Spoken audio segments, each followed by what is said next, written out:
In today's show, Jrue Holiday finally makes his return to the court, but Deni Avdija leaves late, and the Blazers lose to the Knicks. Welcome to Locked On Blazers. Let's get into it.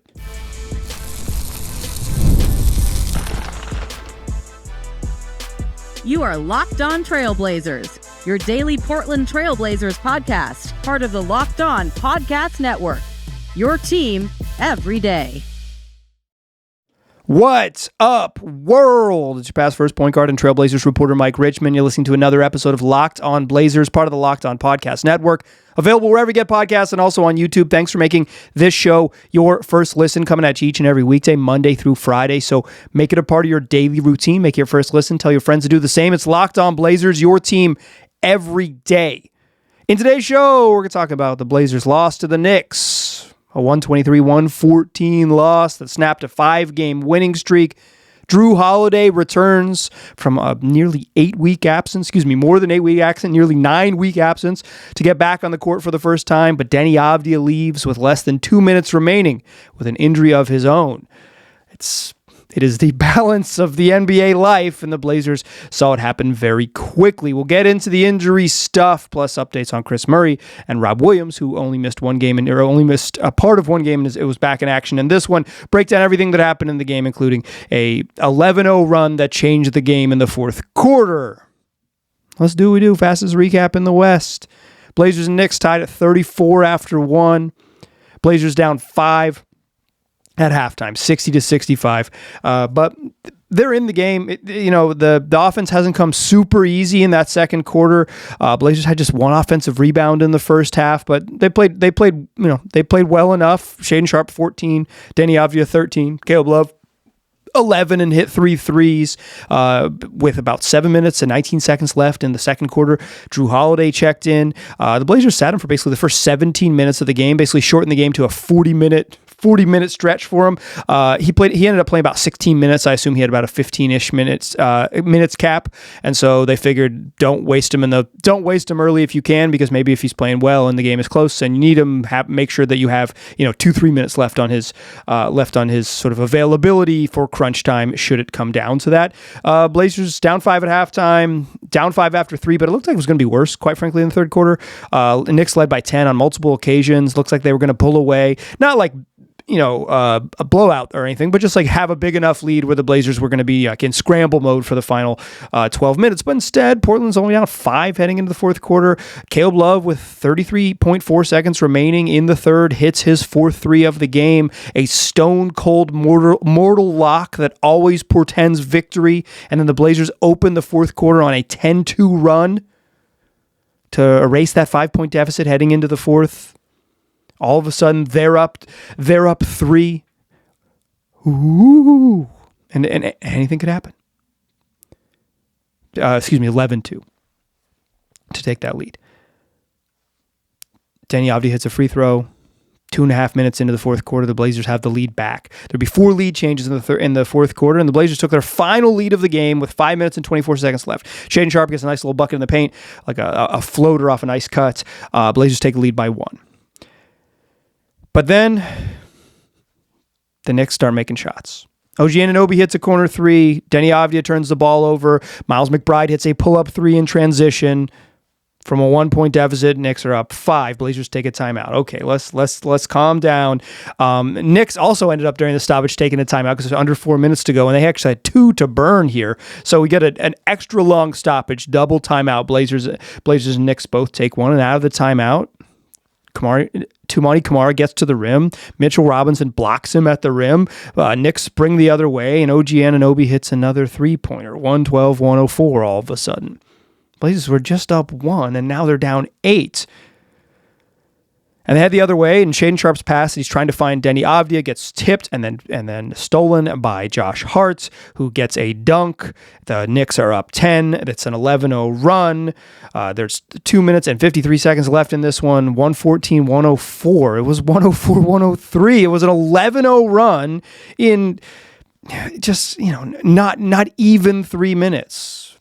2.5 minutes. And that's basically it. 2 minutes and 31 seconds. The Blazers had 3 turnovers. They went 0 for 2 from the field in their 5 possessions, or 5 trips down the court. The Knicks turned the ball over once and went 4 of 5 from the floor, including hitting 3 threes. That's the game. That 2.5 minute stretch was the game.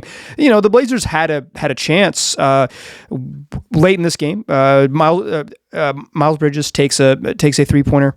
Or excuse me, Mikal Bridges. Miles Bridges plays for another team. Mikal Bridges takes a corner 3-pointer, and Deni Avdija grabs the rebound with just under 2 minutes to go. No contact, just goes up in space and grabs the rebound and just doubles over in pain and kind of rolls the ball out to Caleb Love. Clearly hurt, like immediately grabs for his lower back, rolls the ball to Caleb Love. You know, it's just immediately, very obviously hurt, and it's sort of a non-contact, just jump up, come down type of injury.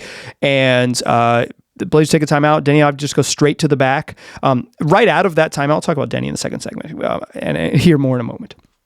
But right out of that timeout, Shaedon Sharpe hits a 3. It's a 5-point game with 1:48 left. Like, the magic of Caleb Love's 4 3-pointer is still lingering in the arena. Anything could happen, but Josh Hart makes a tough bucket in the paint, kind of like an up and under to get a bucket in the paint. And Jrue Holiday pushes the other way, kind of fumbles the ball towards the baseline, ends up having to take like a tougher, high arcing, like 2-point sort of baseline midi from the left side because he kind of lost the ball on his way in. The Knicks get a tip in on the next possession. You know, they miss a jumper, but OG Anunoby tips the ball in, and that's instead of a 5-point game. Well, I guess not instead, but what once was a 5-point game leads push back to 9, and the Knicks cruise from there because there was like a minute left in the game, 40 seconds left in the game. 123-114. That's your final. That's your fastest recap in the West.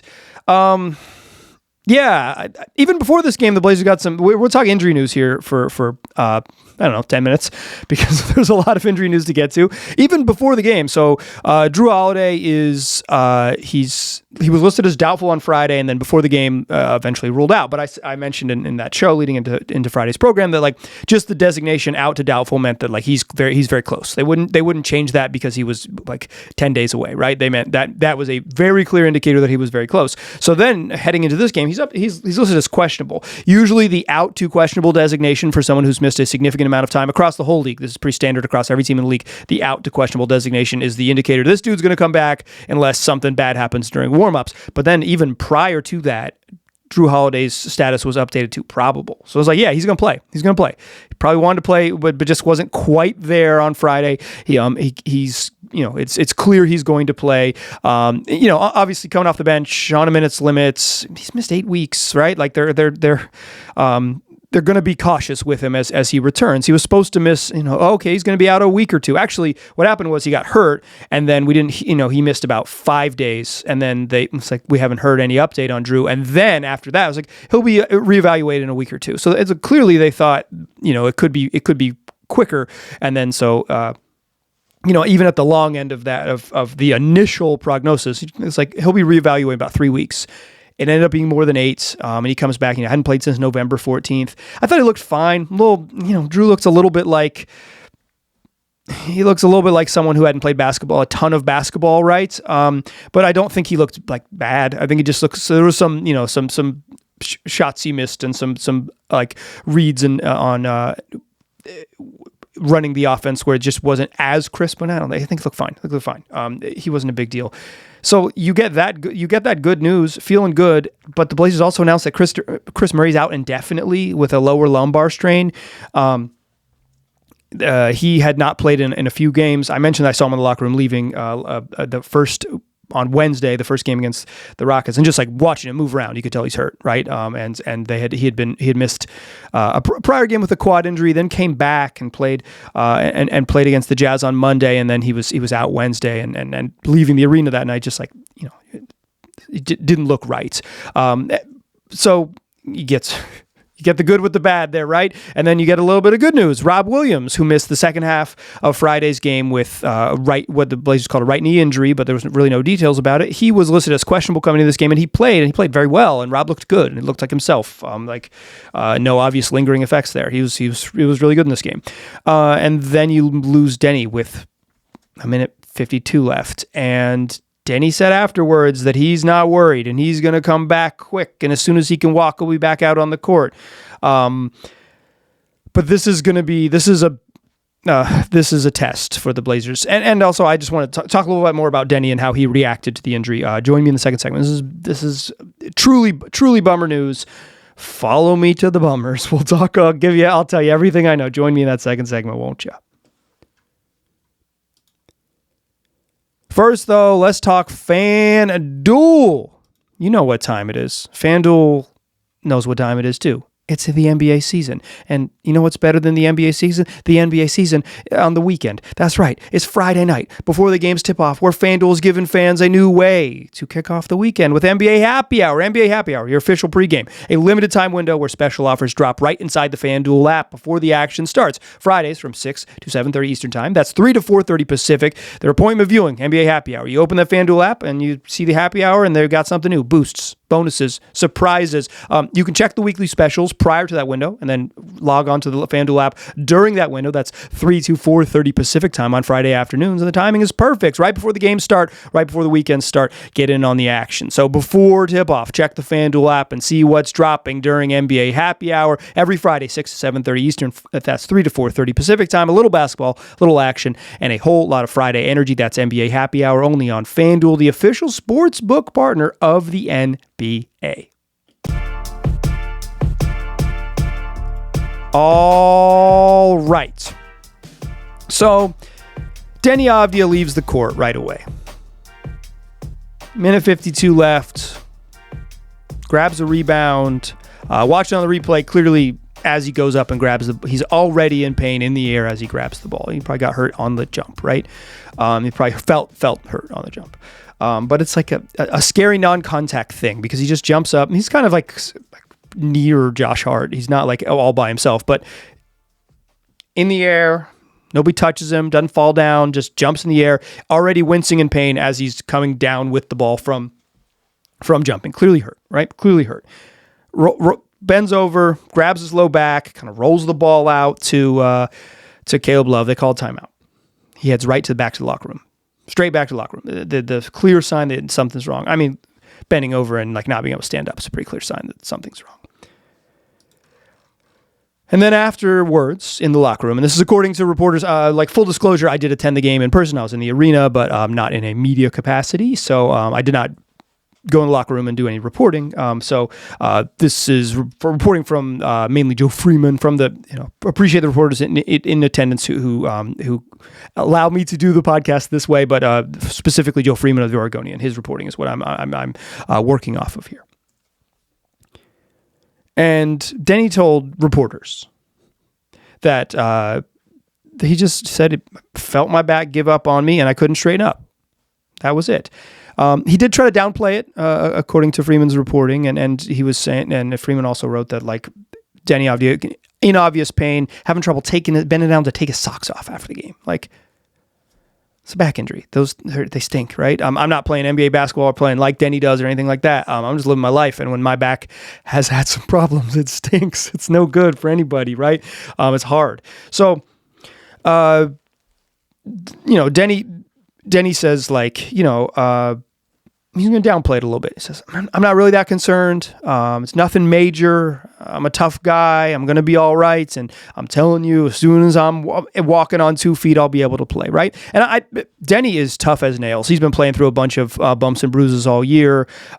Just the style he plays. Like, and there was clearly a stretch maybe like a month ago when he just like his body was not right. And he's not the type of guy who says like, after the fact when they lose or something, well, I'm playing through this, this rib and ankle thing, right? But like, there's clearly been times when he's just kind of dragging, right? And he's just like his legs don't look great, right? And he plays a ton of minutes.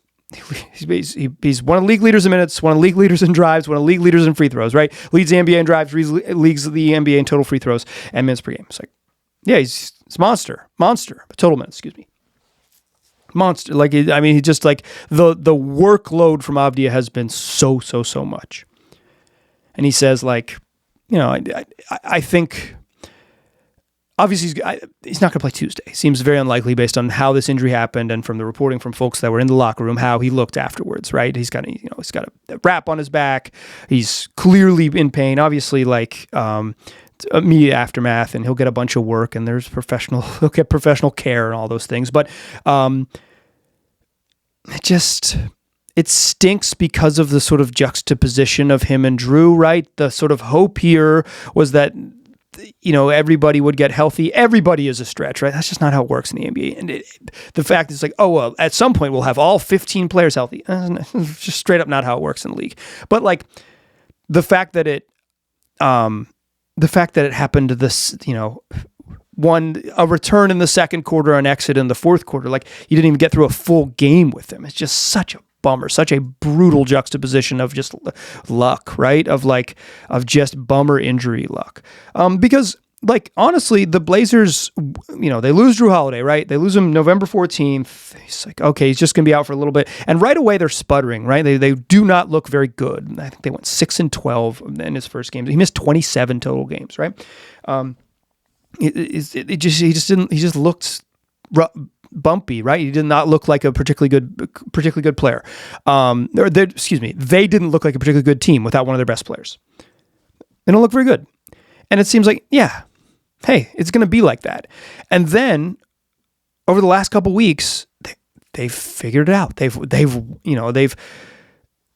won 7 of 8. They had won 7 of 8. They had won 5 in a row. Like it's like, okay, yeah. This thing is rolling again. Like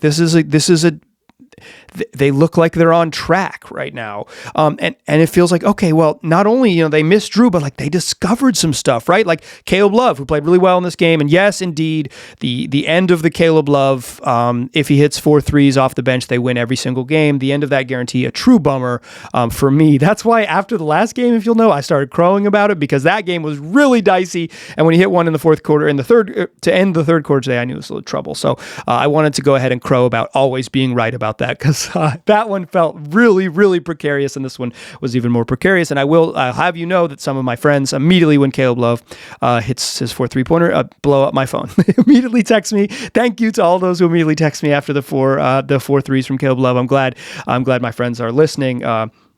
One of the people I was sitting with in the arena tonight during the game turned around and just flashed the number 4 at me as soon as he hit the fourth one. That same person also flashed the number 3 at me when Caleb Love hit three threes in the first half. We're tracking it, y'all. But like it felt like, C.J. Sissoko's been pretty good, and Jrue's been pretty good, and Caleb's been pretty good in the absence of Jrue, and Denny has really discovered something as his primary guy, and he's leaned into it, and he's like playing an all NBA level, and it's you felt good about it. More on Jrue in a second. I want to talk more about kind of what the Blazers might do in the absence of Denny, and to close the show here in a second. But on Jrue, and this is again from reporting from Freeman, it does sound like Jrue, I don't know if setback is the right word, but it sounds like, to read the reporting on it, to read what Jrue told reporters, was basically like, he felt like he was going to be back, and every time he played, the calf, either the pain was still there or the pain was a little bit worse, and he just couldn't get right.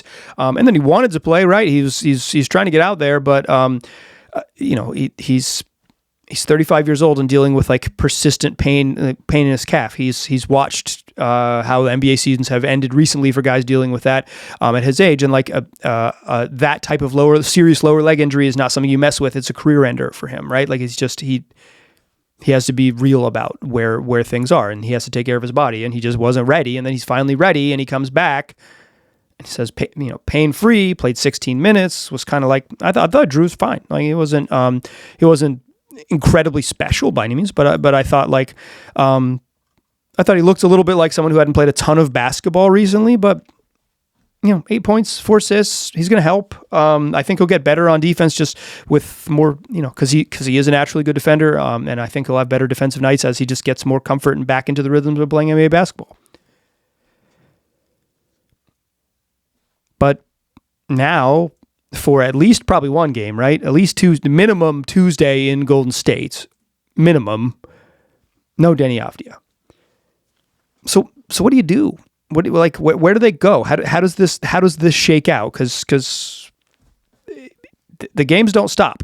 They're going to show up whether you are healthy enough to play or not. So let's talk about how the Blazers move forward and kind of who is challenged here with this Deni injury, depending on how long it may linger.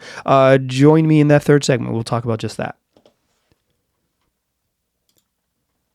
First, though, let's talk game time. During basketball season, nothing like being in the building. I was in the building tonight. The energy, the crowd, the chance to get it close, to begin that fourth quarter a run, to take the lead back.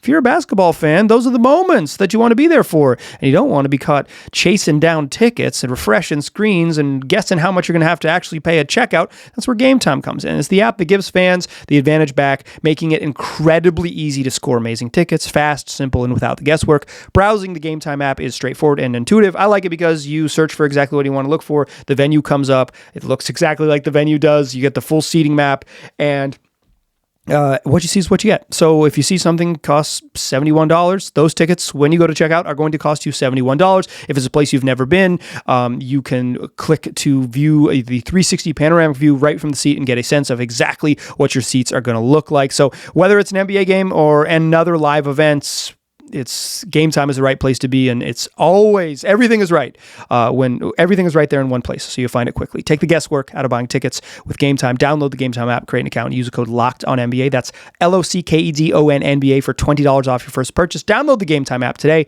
and get in on the action. Still a pass first point guard. I'm still Mike Richmond. You are still listening to Locked On Blazers. So, like, I'm not a medical expert. My knowledge of back injuries is like, I'm a man who occasionally has a sore back, and I watched the movie Half Baked a lot as a kid on because it was on Comedy Central like literally every day of my life, and I just I know Dave Chappelle doctor said I need a backiotomy. That's it. That's the extent of my knowledge. I know backiotomy, and I know sometimes my back hurts, but like, from the way Denny reacted when he left the court to the reporting that from folks that were in the locker room suggests this doesn't seem like something that he's just going to like bounce back and play on Tuesday, right? Blazers going to get on a plane on Monday. You listen to Monday, January 12th's program. Blazers going to get onto a plane on Monday afternoon. They're going to fly to Golden State. This is called California, actually, but they're going to fly to California. San Francisco is the specific city, and they're going to play a basketball game Tuesday evening. It's 8 p.m. local start. That's very late at night. But like, I can't imagine Denny plays. Blazers back later this week for games against the suddenly CJ McCollum full Atlanta Hawks and the Los Angeles Lakers, who have some other players on their roster not familiar. So like, the games, this thing is going to keep on rolling, but it's a real test. It's a real test for the roster. It was a real test with Jrue out, right? And it took them a little while to kind of find their rhythm, and then they had. But so much of their rhythm this year, everything about them this year has been defined kind of by how good Denny has been. And other folks have filled in the gaps, right? Like Shaedon Sharpe's playing the best basketball of his career. He has not taken this massive leap like Denny has, but this is the best Shaedon Sharpe we've seen. Obviously, I mentioned Sissoko and Love taking big steps forward. Donovan Clingan is playing just the best basketball he's played in his NBA career. Year two, he's better than he was in year one by a significant amount, right? And they were getting enough from sort of the guys who were like filling in the gaps, right? Ryan Rupert, who struggles and is like kind of looks out of sorts at times, like giving them positive enough minutes to get through the day. Young Hansen, who was like a pretty massive negative for many of his minutes, I would say this week especially, gave him a couple just like normal minute games where they sort of like, and that's kind of the growth of a young team, right? Is they guys get opportunities that they otherwise wouldn't have, and they can like often not it doesn't happen all the time, and it's and your sort of growth is neither guaranteed nor linear as you develop, and the development is neither linear nor guaranteed. But like, the Blazers were kind of all of a sudden had got it rolling. They'd figured it out, but they figured it out mostly with Denny. So you assume Jrue Holiday is still going to be on a minutes limit. It's not like you just turn the ball over to 37 minutes a night of Jrue Holiday. In fact, I don't think they should straight up ever try. They should avoid playing Jrue Holiday 35 minutes a night as much as they possibly can for the remainder of the year, right? For the remainder of his Blazers tenure, they should try to play him 33 or less, right? That's the path forward with a 35-year-old point guard. It's like just the truth. So this is a big test for Shaedon Sharpe because who knows when Jeremy Grant's coming back. It does not feel like Scoot Henderson is anytime soon. I think we're talking March, right? Like it seems like after the All-Star break at the earliest for Scoot, right? He does not seem particularly close. Who knows on Jeremy Grant? He's just may he be day to day forever. I guess we're all day to day forever, but he's not been able to play with an injury that was supposed to be a small thing, and he's going to miss several weeks. Like this, since you don't know when the Cavalry's going to be back, and you don't know how long this is going to be, as I'm recording this on Sunday, Sunday evening, how long Denny's going to be out. This is a big test for Shaedon Sharpe. Fair, not fair, unreasonable, reasonable. This is what it is. A lot is about to be dumped onto his plate in terms of responsibility. If the Blazers don't win on Tuesday night, it's not like it is not a referendum on Sharpe's ability. If they lose to say Denny misses the next 3 games, if the Blazers go 0-3 and kind of get a handle a little bit, it's not a referendum on Shaedon Sharpe as a basketball player. It's not. That's not what this is.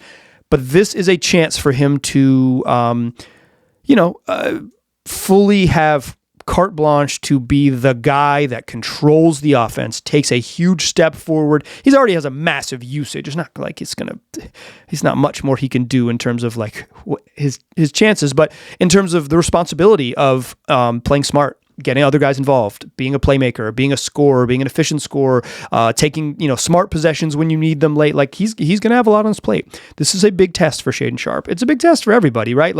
But Sharpe is sort of how the talent tree works. He's the guy who will be asked to do the most. And sounds like Chris Murray's not going to come back for a while, right? With his back injury, we will see what the deal is with Denny. I don't know. I wish I had a nice bow to put on this thing, right? I wish I could, I think the best, let me take you inside the bit real quick as we close the show. The best versions of these podcasts, right, is that I land on some sort of even if I didn't plan it or put it in my notes, that I land on sort of some soft patch, right? Where it's like, you can figure out exactly what the crux of the whole thing is. But here's the crux. They're beat up. You thought that this was a day about getting more healthy, and it's a day probably about getting less healthy. And that stinks. And now the test just keeps rolling along, because this is the stretch from, this month, right? From the 6 weeks, really, from January until the All-Star break, is when good teams separate themselves and put themselves in a spot. And then some teams have to really make a push post All-Star, and some teams are kind of locked into their spaces. But this 6-week stretch, post Christmas to the All-Star break, this is the winning time stretch, right? This is when it's all, everybody is still kind of all going for it before the bad teams really bail and before the good teams have some seeding kind of locked up and things change. This is a tough stretch, and the Blazers are going to play a tough stretch without their best player for some period of time. We shall see. To hear Denny say it, nothing major, he's going to come back. I don't know. I don't know where this heads. I don't know how long this is going to be. I don't know. We'll see how this plane lands, because I certainly am not going to be able to do it here. But what I will do is tell you, here's a little reward for making it to the end of the show. I got a really fun one tomorrow. A really fun one. Donovan Clingan of the Portland Trailblazers is going to join the program, and we're going to chat about his year 2, how he got better, where he's headed from here. You won't want to miss it. It's a pretty fun little podcast. Make sure you come back for it. So what we do, 5 days a week, wherever you get podcasts, also on YouTube. I appreciate you listening. I will talk to you soon.